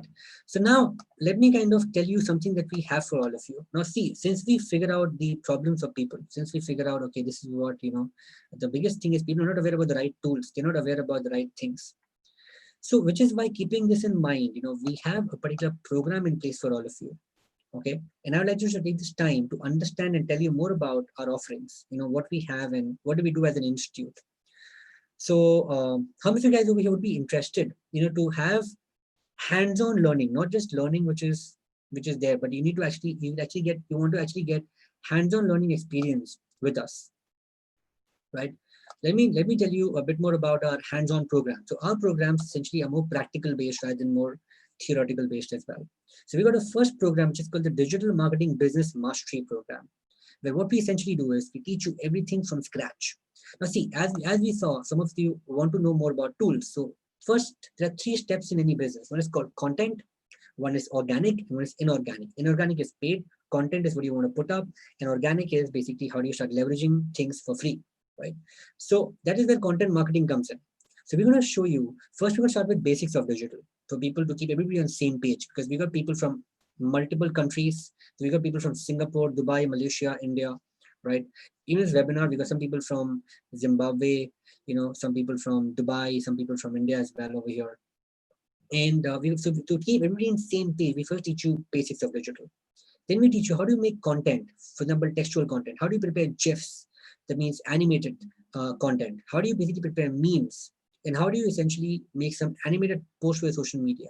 And also, how do you start writing compelling headlines that can attract people? How do you find customer psychology to attract the right people and actually go out there and make more sales better for you?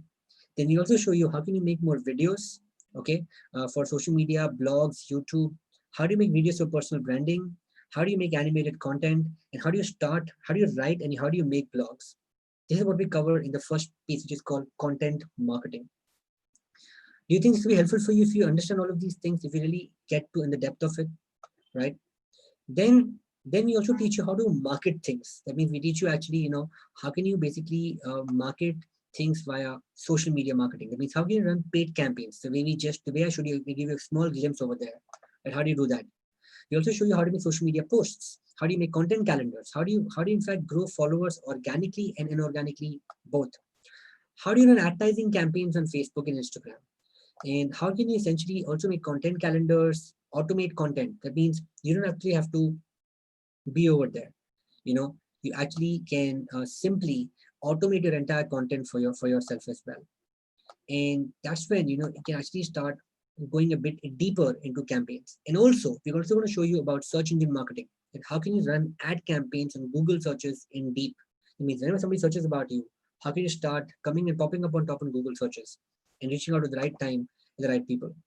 So at the end, we also teach you about business of digital marketing, which is how do you run business, how do you get more freelance clients, how do you make proposals for the client as well, and how do you source client as well, and also how do you price the social media marketing services, and how do you make contracts, how do you package your offers and negotiate with them. So do you think this will be helpful for you in case you learn all of these things? So we're teaching you basically 4 essential things out here.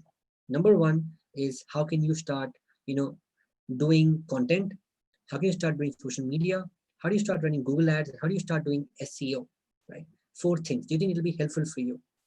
Give me a quick yes in the chat box. So, usually this particular program, we used to sell it for nothing less than 15,000 rupees. It was a 1-month program. But basically, we got a special offer for you today, where we only giving this program for 6,995 if actually you register, okay, within the next 24 hours. So in case if you're keen, okay, I'll just give this link over here in the chat, and you can look at the content of the course, and you can actually, use this and register for this particular program right now. This program is starting on 22nd of July. Okay, 22nd of July. It's happening. It'll happen 2 days in a week, every Wednesday and Friday. Okay, and it's in the night time, which is from 7 o'clock to 8:30. So you can, after office hours, at comfort of your home, you can learn all of these things practically. So remember, it's a complete package of 4 things: package of content, social media paid ads, Google search ads, and Google SEO. Okay. Also, we're also going to give you a bonus. The bonus is we're also going to give you a recorded course on YouTube Mastery Program. We're also going to give you templates and contracts and SOPs. And we're also going to give you a template of content calendar for yourself. Now, just in case, if some of you say that, okay, you know what, I don't want to do the entire course. I just want to do a small section of it. I just want to master social media marketing. How many of you guys over here want to do that? You want to just master social media marketing. You don't want to basically, you don't want to do everything as a package. And you think that, okay, social media is the best thing for me. Let me start doing that for myself. So in social media marketing, this program is going to run parallelly, right? So again, we're going to teach you the same thing. We'll teach you about content, how do you create content like graphics, videos using free and easy tools, right? We're going to show you how to make GIFs, how to make compelling designs for your organic, inorganic posts, how do you run campaigns, right? How do you optimize campaigns pretty well? And how do you make a social media marketing plan? I'm also going to show you how do we use LinkedIn profile growth hacking, LinkedIn marketing, and this particular program is only for 3,995. Again, very cost effective, okay? And if you want to really master social media, this is the program for you. You can enroll this program right away because this is one of the best programs ever which you can get at this particular price with the entire package in place for all of you. And all these sessions are live sessions, recorded sessions. It means we're going to meet every week, Wednesday and Friday, 7 to 8:30. Not only that, okay, we also have the third program, which is called Google Mastery Program. Even this particular program is for 3,995. So this particular program will start in the end of July. Okay, the social media marketing program again starts on 22nd of July. This is going to happen on the end of July, in which we're only going to help you master Google, in which we're going to show you how to do SEO, how do you do search engines work, how do you perform on-page SEO and off-page SEO, how do you run Google campaigns, how do you identify the perfect keywords for your campaign as well, how do you run Google search campaigns. And this particular program is only for 3,995. So in case you want to go for the entire suite of it, I mean, if you want the complete package, so 6,995 digital marketing business mastery.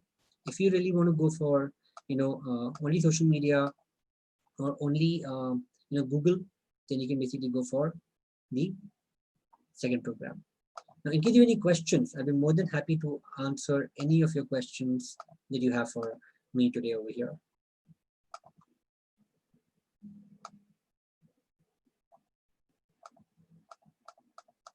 And in case if you're keen, you can just pay by credit card, debit card. You can also basically use, you can also WhatsApp on this phone number of mine over here.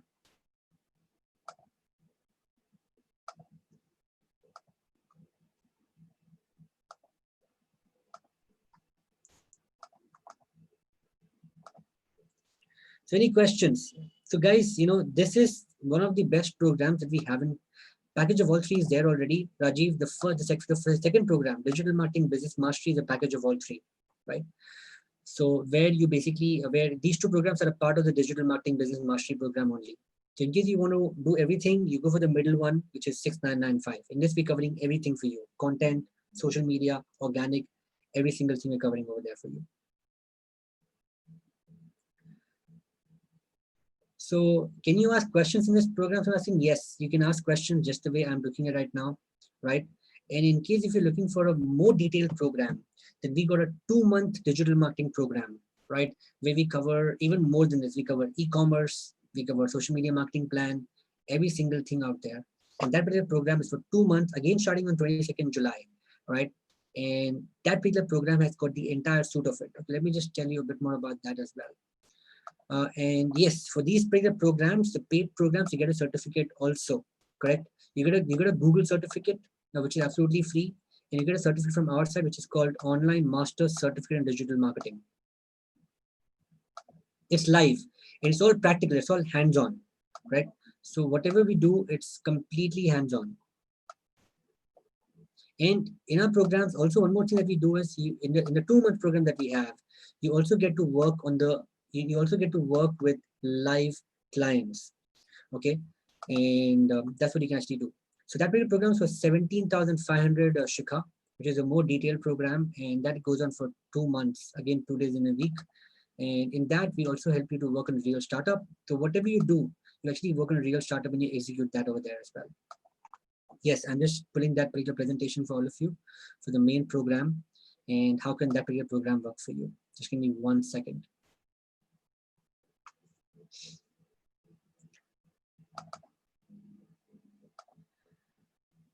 All right. Any other questions you guys have? Did I might get that? No, it's all practical based, Subita. It's not theory based.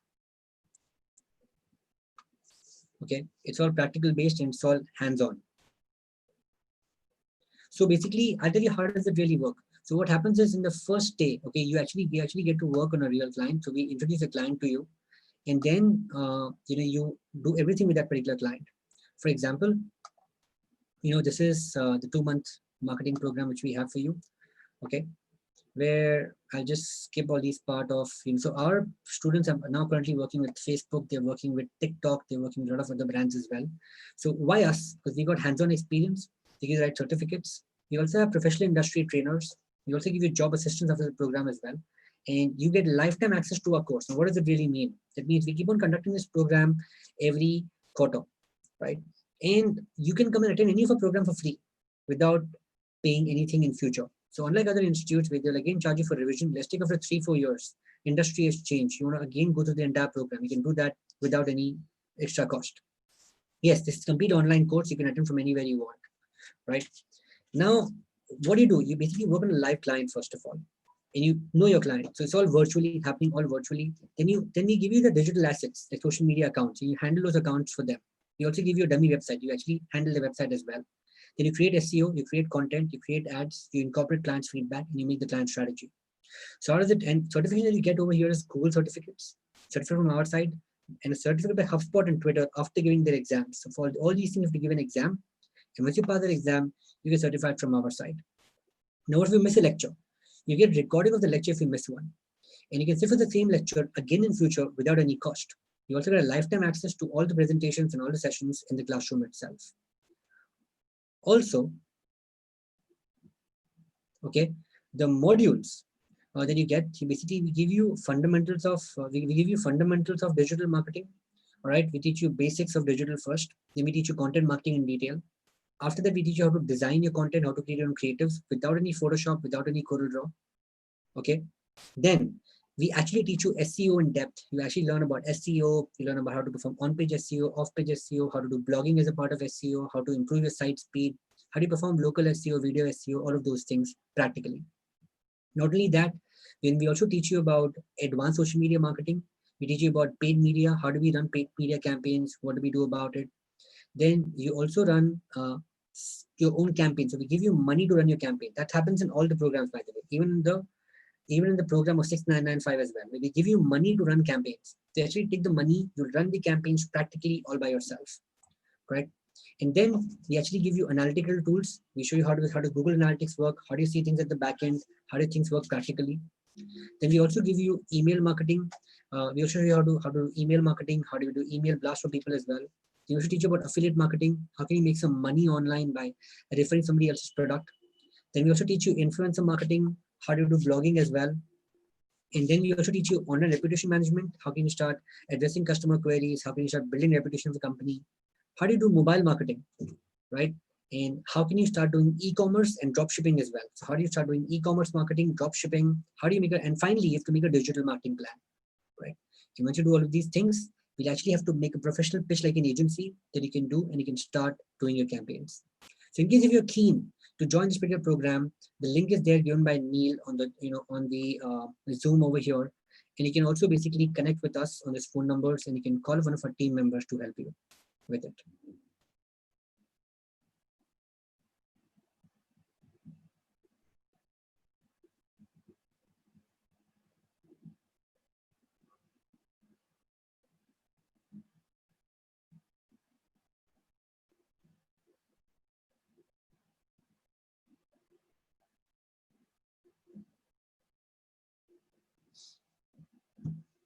So start is again 22nd July, Shikha. Yes, it covers e-commerce as well, Aarti. So we also will cover e-commerce in this one as well. Yes. So in case if you're keen, you can actually click on this link over here, which we have given, okay? And you can do that. So digital marketing business mastery for 1 month, Joel. It's a 1 month program. This is a 2 month program. It's quite detailed as a 1 month program. Yes, so this is a part payment link. You have to make a part payment right now to book your seat, Shikha. Once you book your seat, the rest of the payment you can do before the course starts. So currently for this particular program, you just pay 2,500 rupees and book your seat right now. Once you book your seat, then basically you can do this in future.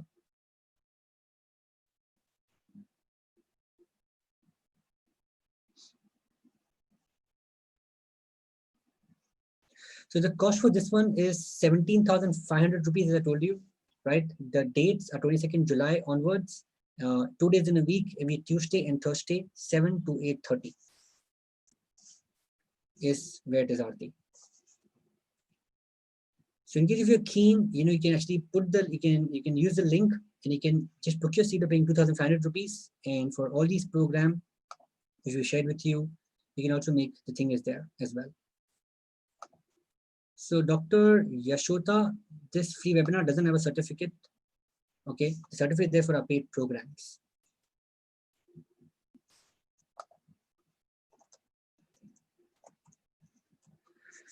So in case if you have any questions, feel free to ask me. I'll be more than happy to answer you whatever you want. So guys, this is like a one-stop shop course for people, and we want to ensure that we make the best digital marketers out here. Okay, so you can do that. Yes, you can do that, Kirti. You can also opt for the course after September as well.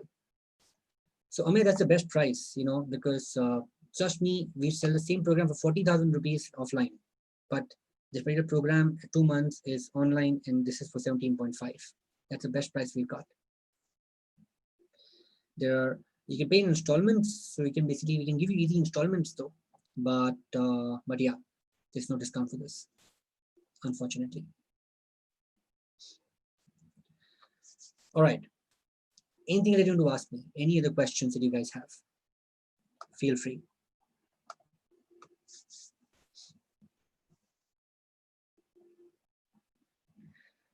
So not only me, there are multiple trainers who come in Shikha. We got a pool of 10 trainers. So yeah, so everyone will be taking training. I'll also be doing training as well for some of the modules. Yeah.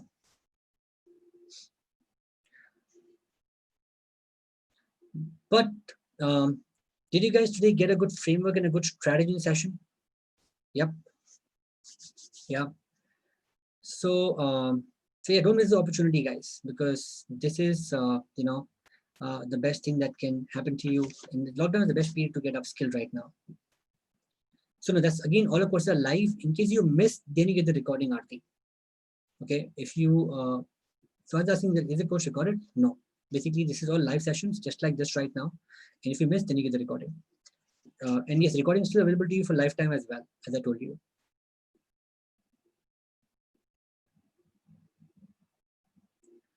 So if you really ask me, you should know everything. Galaxy S8 Plus, I don't know what your name is, but he's asking that is it better to be a generalist or to master a niche? If you really ask me, mastering a niche is always better because then you are more specialized and people value specialist more as compared to a generalist, correct? But in today's time, you need to know everything. So you need to be what we call the T-shaped marketer, where you know everything, you know all the aspects of digital, but you master one aspect of digital in depth, correct? That's what you want. That's what you are known for. So if you do these two things, that can actually help you to do things better. right?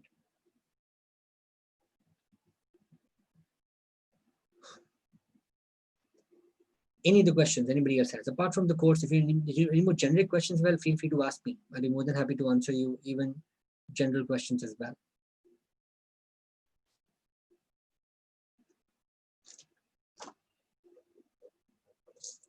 So you can register it right now, Aarti. The link is already given by my team, right? You can just click on the link, make the 2,500 rupees payment, and that's it. And then we basically reach out to you and we give you the entire suite of things before the course starts.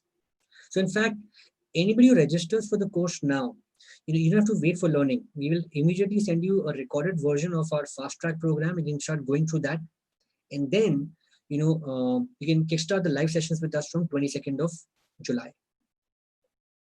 So Neil and team, if you can again just put if you can just again put the link back, that will be great.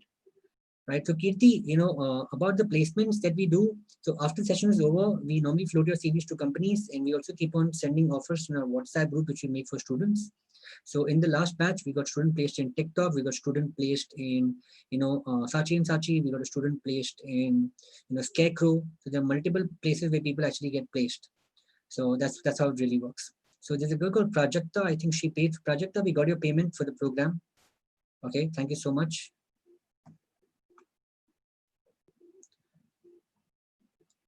Okay.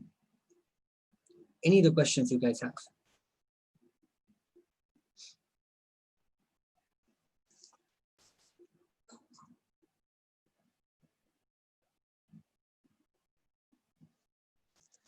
Yes. So 2 months course is good for beginner as well, Aarti. So even if you start from scratch, okay, that's absolutely fine, because normally there is a mixed age group that comes in the batch. Somebody's experienced, somebody are freshers. So we start from absolute basic, and we go to advanced. So it's an entire package that we do, Aarti. So yes, even a beginner can do the program.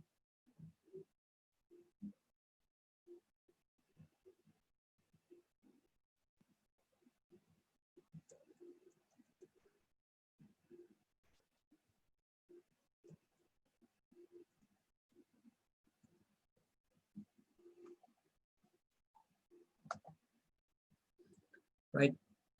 Any other questions? So guys, remember this price point of 6,995, 3,995 is only there for a limited time. So please, in case if you're keen, click on this link and you can actually enroll for the program right now.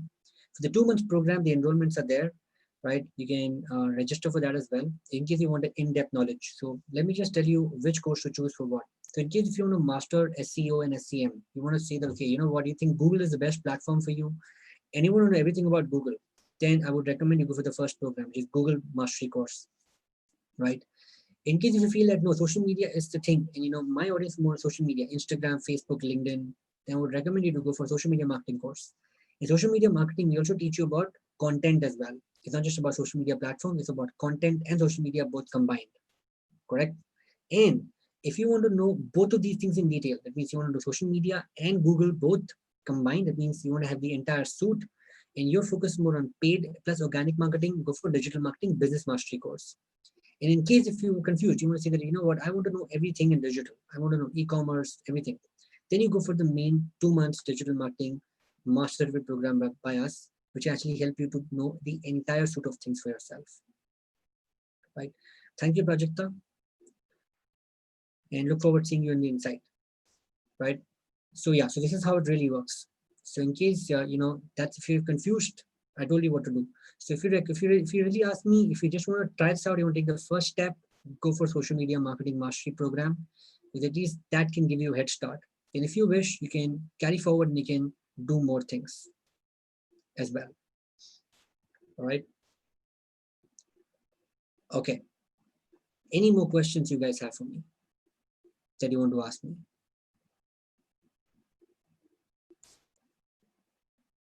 Any doubts, generic industry perspective as well? Even I'm more than happy to answer that as well, not just about the program. So yeah, the social media mastery program essentially is for 2 to 3 weeks, Joel, and Google mastery program is in for 2 to 3 weeks. Business mastery is for 1 month.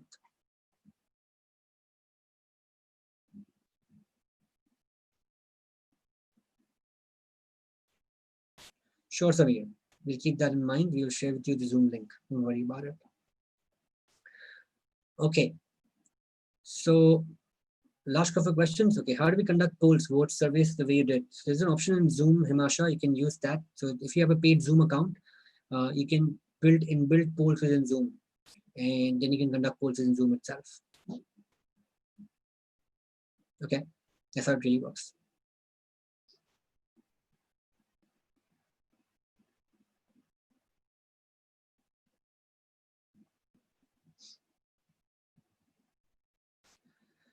Okay, Keith is asking that basically, can you talk about digital marketing and data science? So see, digital marketing, data science are two different things, Kirti. So digital marketing is more to do with, in case your business is struggling, you want to get more sales, you want to get more crowd coming to you, you want to go for digital marketing, correct? Which your entire objective is to generate sales and generate business for people. Not every time is business, but sometimes some brands might also go for branding as well. Data science is about analysis. So let's take, for example, I'm an Amazon, I got a huge amount of data with me, and I want to understand that this data, I want to dissect data further to understand my target audience, understand my correlation to my ad spends and marketing, understand correlations of what product the customer is buying, right? All of those things come in data science. So if you are from an analytical background, statistical background, good in mathematics, data science is good for you. But if you really want to understand marketing, then digital marketing is better for you. Okay, that's how it really works, Kirti.